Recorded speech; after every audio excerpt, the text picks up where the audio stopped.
As we get back into the Gospel of Mark and following along through the Gospel, we talked last time about doing the work in your garden and tending to the soil and tending to the plants that are in your garden. All of us have a garden. That is our life. We have a life, but what plants are we tending to the most? Which ones get the most attention in our garden? Which plants in our garden are we giving the sunlight to or the water to and those sorts of things, So, is it that career plant? Am I constantly tending to that plant, trying to, keep going and get more and, or climb a ladder, so to speak, or something? Is it the hobby plant that's in my garden? Do I spend a lot of time, working on my hobbies a lot? Is it just on self? Is it the plant of self, right? Is it just working on me all the time and I don't really consider anybody else, or I don't make sacrifices for anybody else? It's just all about me.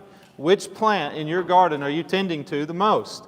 That's the whole idea with this. But we talked about also, if we truly want it, if we truly do want to live a better Christian life, then we'll do what we need to do to ensure that happens. And how that happens is us making sure that we're tending to the kingdom plant, the right plant, the only plant that matters in your life and in your garden. Okay, but do you want it or not? And that was the big question. But to kind of make sure that we're taking care of that main plant, the one that we need to the most, we have to do some self-evaluation. We've got to self-examine ourselves sometimes and really be honest with ourselves. It's kind of like spring cleaning or it's decluttering. Marissa loves to do that. I despise it. I hate it even thinking about it. But anyway, it's like, okay, do you really need that or not? Do you need that long sleeve? Do you need this long sleeve?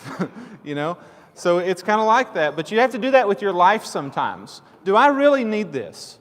Is this really good for me right now? If I'm trying to be really honest with myself and I do want to live a better Christian life and I want to progress in Christianity, is this good for me? Is it helping me live that life better? Only you know that, okay? But that's some things you got to ask. And sometimes it's really hard. It's like pulling teeth. To cut things out of your life. Remember, that's the weeding that we talked about. You've got to do some weeding. You've got to make space sometimes. But we also talked about, the time that we are spending. You remember we talked about the 800 or 168 hours that's within a week, 24 hours in a day. All that, when you start chopping all that up, it's like, okay, I may have at the end of my day 2 hours extra after I spend it sleeping most of the time, after I spend it during the work day, after I spend some of that time with my family and then my kids' activities and all of that stuff. And well, then what? What's left? Do I spend that time in prayer? Do I spend that time, pulling up a YouTube video on World Video Bible School or something like that? Or do I spend that time reading? What is it? Where does that extra time go? Does it go to the kingdom? Come on, bud.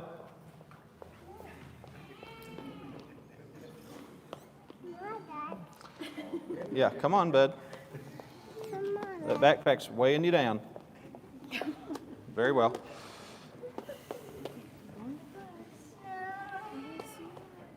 Anywho.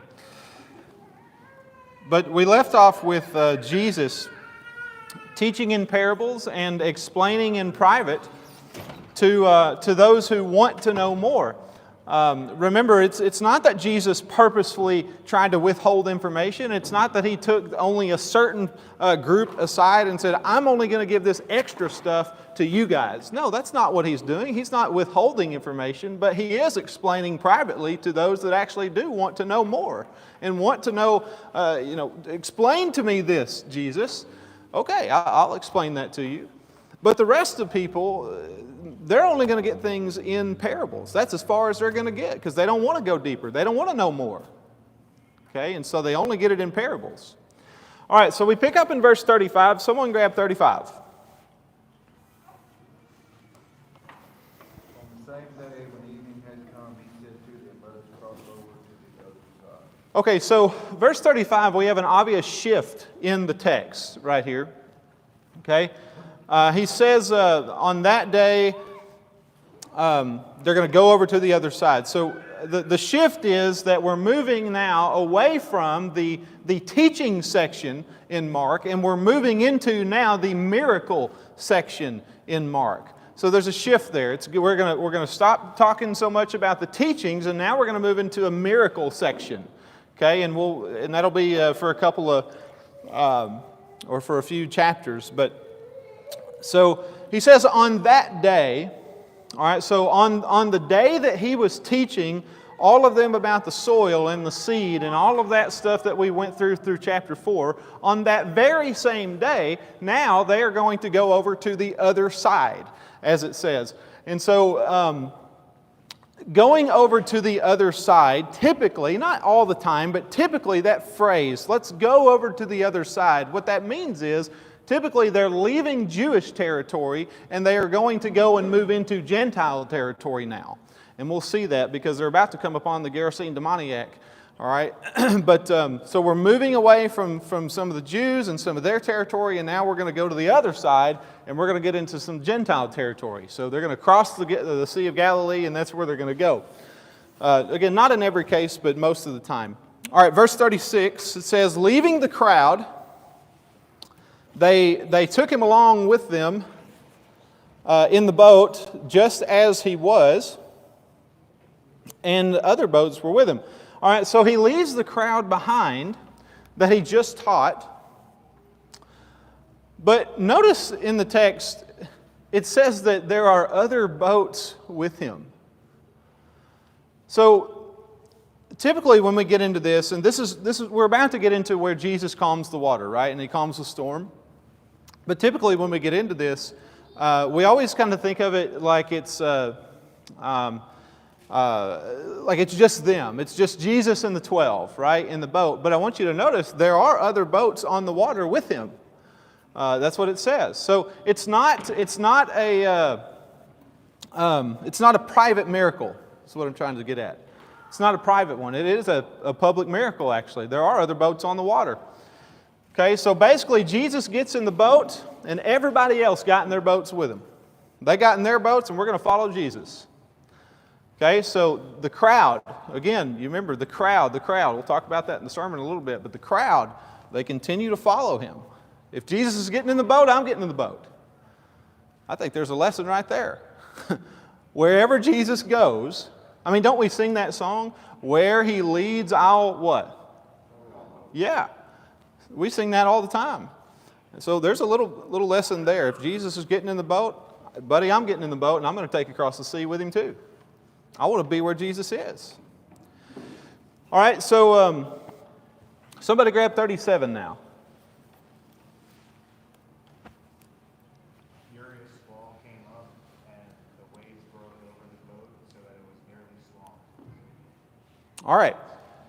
Now, with Jesus, you've got, you do have 4 fishermen that are with them, like part of the 12 disciples. You've got 4 fishermen who have been on the Sea of Galilee many times, okay? That's their job. You have Peter, Andrew, James, and John. All 4 of them dudes are fishermen. And so it may not be this fierce gale that comes up, it may not be scary to them, but let's keep reading. By the way, Galilee, the Sea of Galilee, not that I've been there, but I've listened to a lot of people that have, and they'll tell you all the time that Galilee, the sea there, it sits kind of down like in a bowl almost, and there are some mountains around the sea. So this fierce gale of wind that comes up is not extraordinary. I mean, it sits down kind of in a bowl, and so wind would come, down off the mountains a little bit and maybe pick up a big wind on the sea. So it's not unusual, I don't think, but it is a strong and fierce gale of wind that comes up. And so it says in 38 that Jesus himself was in the stern, asleep on the cushion, and they woke him up and said to him, "Teacher, do you not care that we are perishing?" Okay, so at least with the 4 fishermen, even though they've been on the sea before and many times before, Maybe they have encountered some storms along the way. I'm sure they have, but even they're freaking out. I mean, you know it's pretty bad whenever the expert is starting to freak out, right? The fishermen now are not in a good place. They're not calm about this. So I would imagine that would cause all the other disciples, like, do I need to be worried right now? They're all scared. So, but it's not really just a little old storm. It's not a regular storm. It's one that they think they are about to die in. Do you not care that we are perishing? Is the words that they say. So this was you have the words, a fierce gale of wind. Waves are breaking over the boat and was filling up with water, yet Jesus is asleep. He's asleep during all that. We could talk about that a little bit. How let's say the boat is, what would you think the boat would be likened to if we're making application? Your life. The boat is your life. And sometimes in life, well, here comes a fierce gale of wind and begins to blow and push your boat all over the place, all over the sea, if you will. And at the same time, here come waves that break over your boat. Winds and waves, water filling up your boat. Struggles of the world. What you have as your support, what you have that usually keeps you afloat, the waves of life are sometimes so big that they break over the walls of your boat. And they start to fill your boat up with water that your boat cannot hold.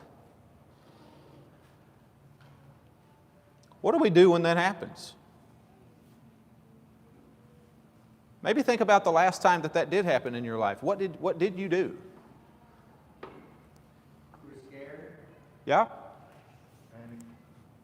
You say panic? I mean, that happened to all. Mm-hmm. What we're going to do. We're scared. We begin to panic. What else? Become anxious. We doubt. Mm-hmm. Feel hopeless. A lot of people lose faith. How so? I'll get to you, Eric.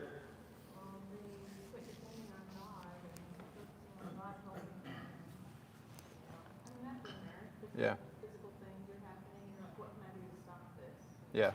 There's a panic, but a lot of people either lose their faith in God because they're struggling with something, or they don't go to God for help.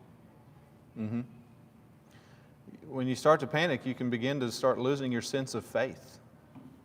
Eric, you said you lose hope, right? Yeah. What do you mean by that? Well, you feel like you're not going to get through it. You feel like, it's the end is near, or you're going to fail, and things aren't going to work out. But there's always, like you said, you gotta weigh on that faith, that knowing that Jesus is always with you. Right. I think we lose patience too. How? We want things to happen so fast and we want things to end so fast that we just lose the patience instead of waiting on God and waiting on His terms and just, sticking towards the Bible Mm-hmm. and reading and staying in the Word. We like lose patience. We just want everything to happen on Yeah. our time. You want it over with Yeah. immediately. Stop whatever this is. Stomp this out right now. That's a good point because I think our society has a lot to do with that because we are an impatient society that wants things immediately, including trials that come our way. We want them over with. We want them done. We don't ever take. It's hard for us to sit through a trial and make our way through that. But we just want it over with. And sometimes we don't think about the time that it took to make that trial. Yeah. The things that you chose in life and, Mm-hmm.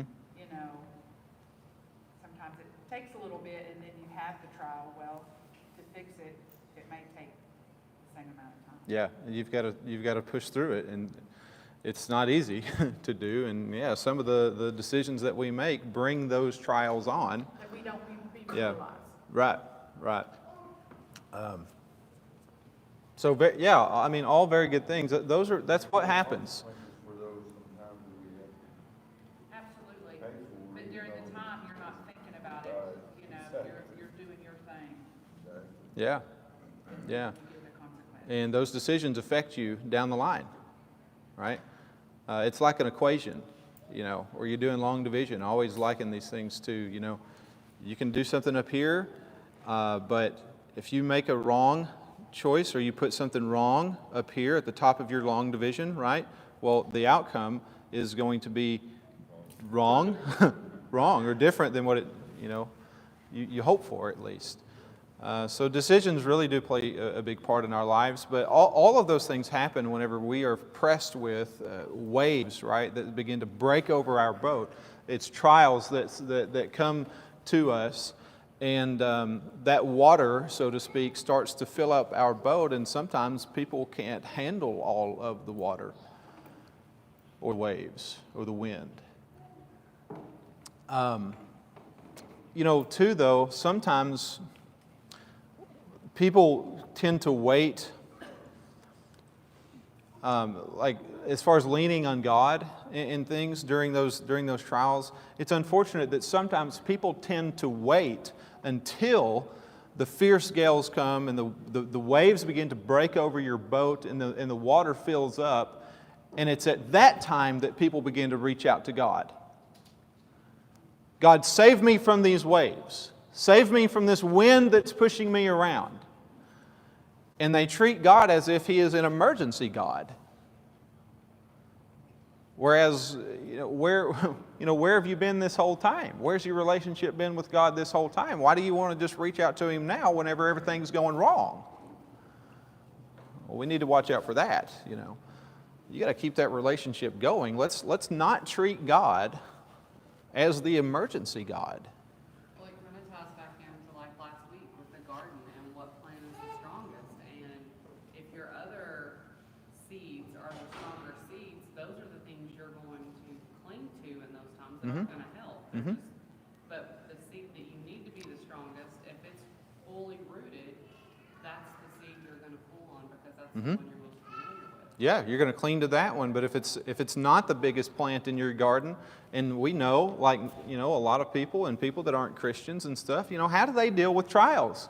Well, they grab the bottle. That's what happens. They go and grab a smoke or something, or that's what happens. But people cling to the things of the world.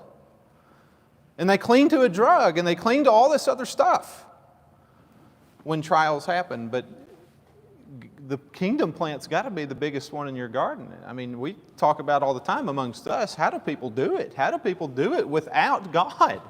How do they get through the waves? How do they get through the winds and the trials and all of that?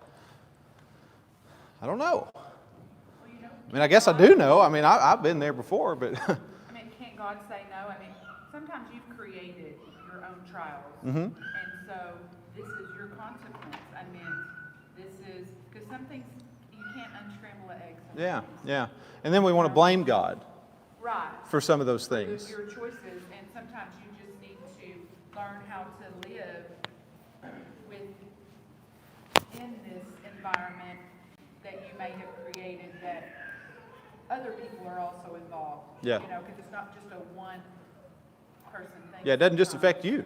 Right. Yeah. And this is just the results. And so you're kind of reaping what you sow at that point. It's not God's fault. Certainly not. Sometimes we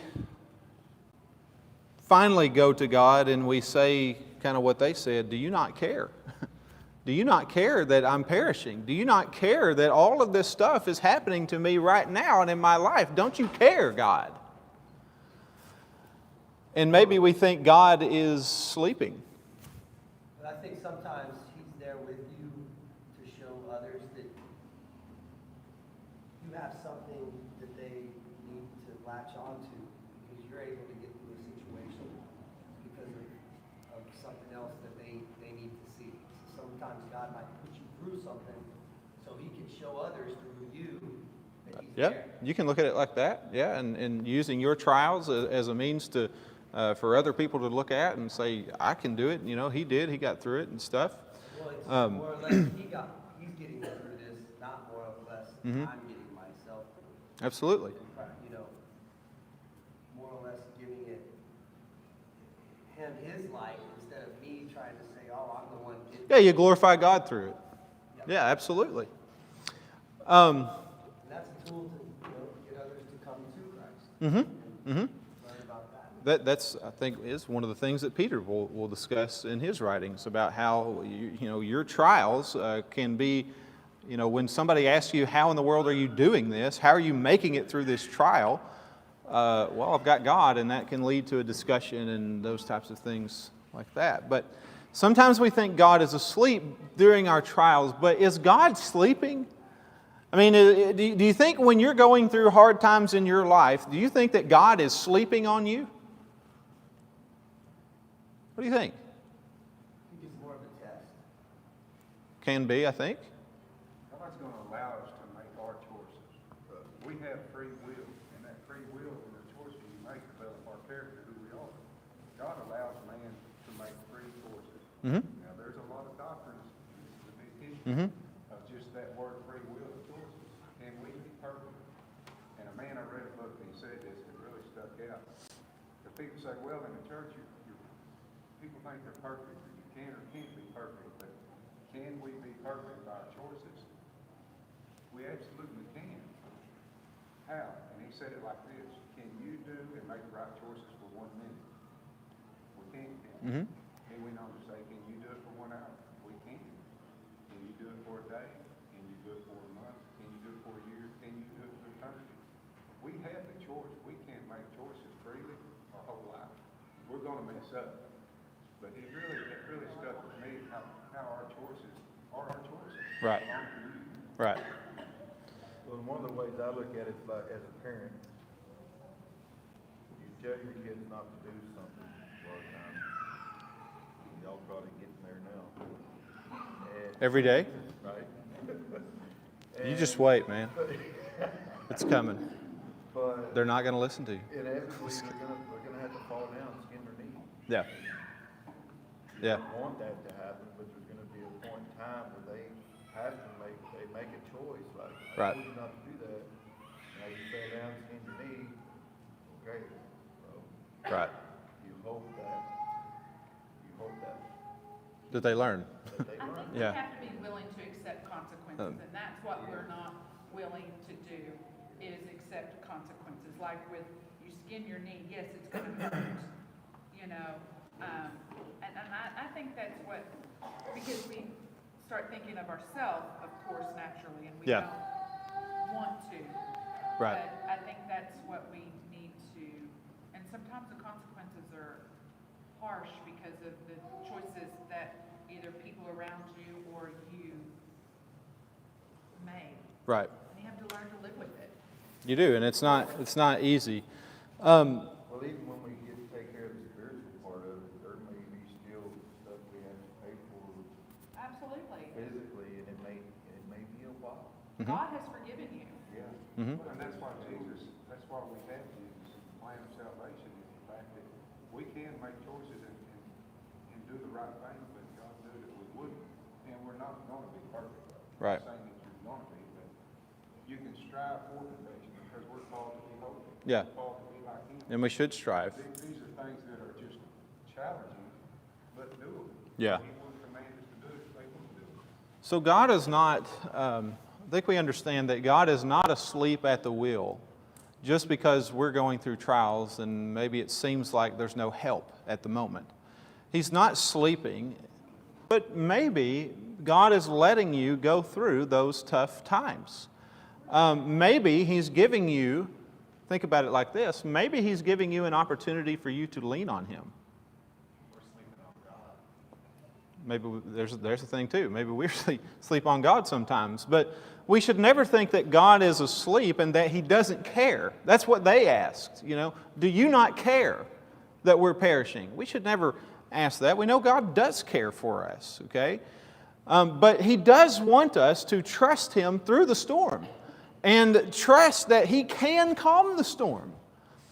And He can take out the water that's in our boat. That's what verses 39 and 40 is kind of talking about once we get there. But right now, they're not doing that in the moment. They aren't trusting Him at this moment. And they're thinking, how could He be asleep during all of this that's going on? Does He not care that we're dying? Now, I think there's a lot to say about this. Was this a test for them? Did Jesus bring on the storm on purpose to test their faith? I mean, maybe, but I don't know. The text doesn't say. We don't know, but I do want us to notice their reaction. They woke Him up in the midst of all of this, and this is what they asked Him. Now, they have seen Jesus, even before all of this is going down, they've seen Jesus do a lot already. They've seen Jesus heal the sick and cast out demons and perform miracles, and before all of this has gone down. And now, here they are on the Sea of Galilee in the storm, and they're freaking out. Personal now. Yeah, now it's personal with them. And The guy's hand, or it's not. yeah, Yeah. now it's me that's going through this. It's that personal thing Yeah. that they're losing, not like, oh, well, we've seen what He does for others, but now I gotta depend on Him. There you go. It's interesting, though, that they don't ask Jesus to fix it immediately or make it go away. I don't know that even crosses their mind in that moment. They're just afraid that they're about to die and maybe wanting Jesus to be just as afraid as they are right now. Do you not care? Look what's going on, man. And 39 says, He got up and rebuked the wind and said to the sea, "Hush, be still." And the wind died down and it became perfectly calm. So with 3 words, hush, be still. It became and it goes from waves breaking over the side of the boat. It says it went to being perfectly calm. The word actually for perfect there is the word megos. Now that sounds like mega, right? And you would be correct because that's where it's derived from. It says the word perfectly is megos. So Mark uses that word to describe how calm it got, actually. So mega calm is what happened. Unusually calm. So it was surprisingly calm, oddly and unusually calm. It became perfectly calm. Now, the phrase that he says here, "Hush, be still," it is actually connected to some Old Testament passages, which this is really cool. Jesus fulfilled some prophecies, a lot of prophecies from the Old Testament, but one of those was Psalm 65 and verse 7.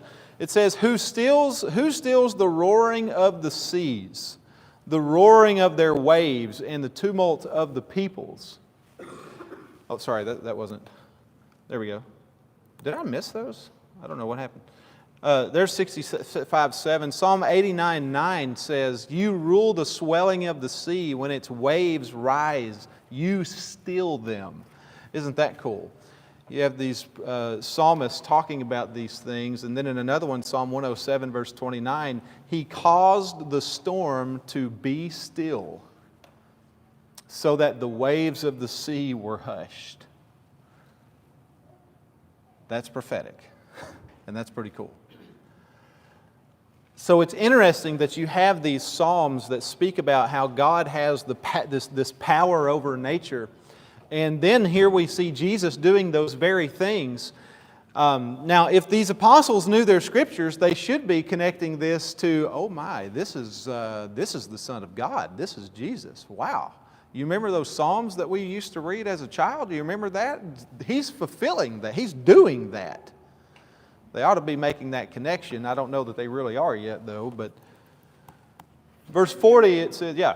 They're What? human, Yeah, just like us. yeah. We don't make the connection sometimes. Especially not in that moment. It makes me feel, I don't know if the word is better, but they're walking with Him Yeah, and they're not making connections. yeah. It took a while. Where we aren't walking with Him and we have a or Yeah. self-guilt because we didn't make the Right. connection. Does that make Yeah, sense? yeah, no, absolutely. know? Yeah, it's And like, how even could they that- not see? And even that, and here we are telling, how could you not see that? Mhm. You know, well, how many times have we not seen it? Well, even us, They we want have, to know. what do we have? We have the complete revelation of God, and even sometimes we No. miss it, you know? And maybe, lot of the time. you know, and it's like, maybe God is sitting there, how did you not see that? Actually, that's part of those necessary inferences that we talked about in our hermeneutics classes a few weeks ago, right? When things are implied, how can we infer those?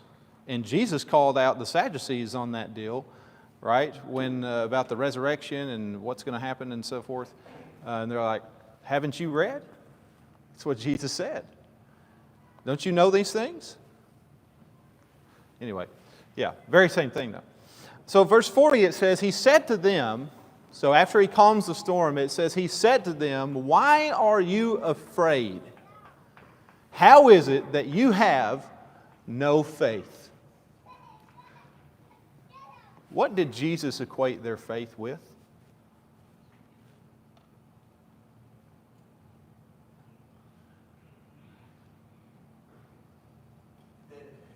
What did Jesus fear?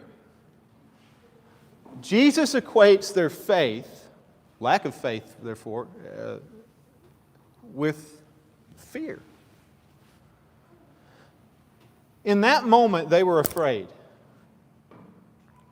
They were afraid of the storm and afraid of what might happen and afraid for their lives. They weren't trusting Jesus in that moment. But isn't that what part of faith is? Trusting Jesus. Now, we're not talking about faith here as a system. Okay, we're not talking about it in that aspect of faith. We're talking about it as a trust here. We're talking about faith as a belief here. Okay, the part about faith that trusts in God when you're afraid, kind of faith. So, if we are living our life in fear, what are we lacking?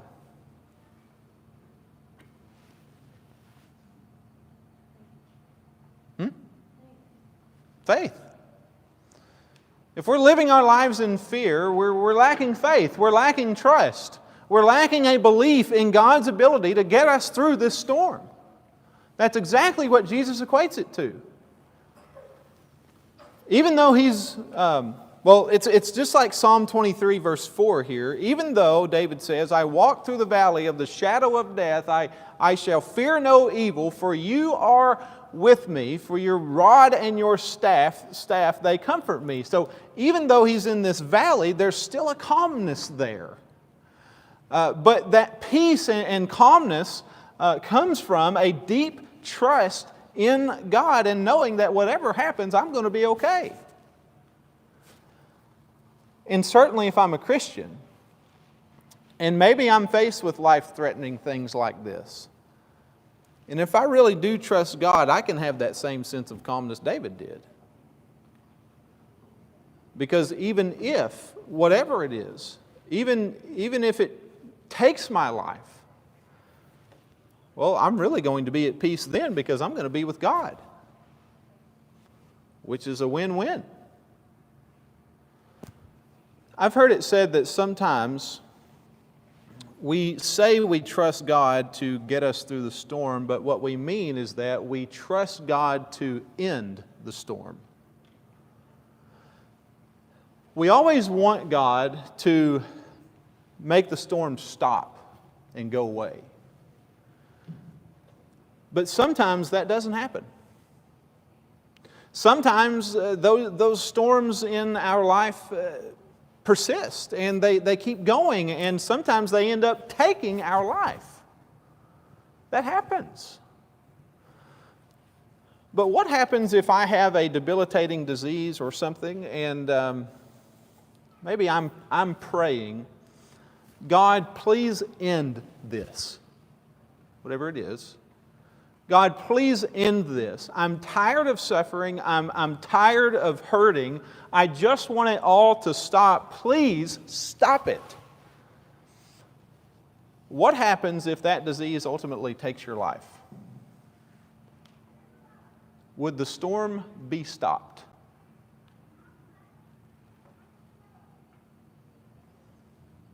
Would the storm be stopped? For you, Well, sure. But that's what we're talking about. I mean, yeah. if it's you. If you've ever been in that place, then yes. The storm would be stopped, technically, ultimately.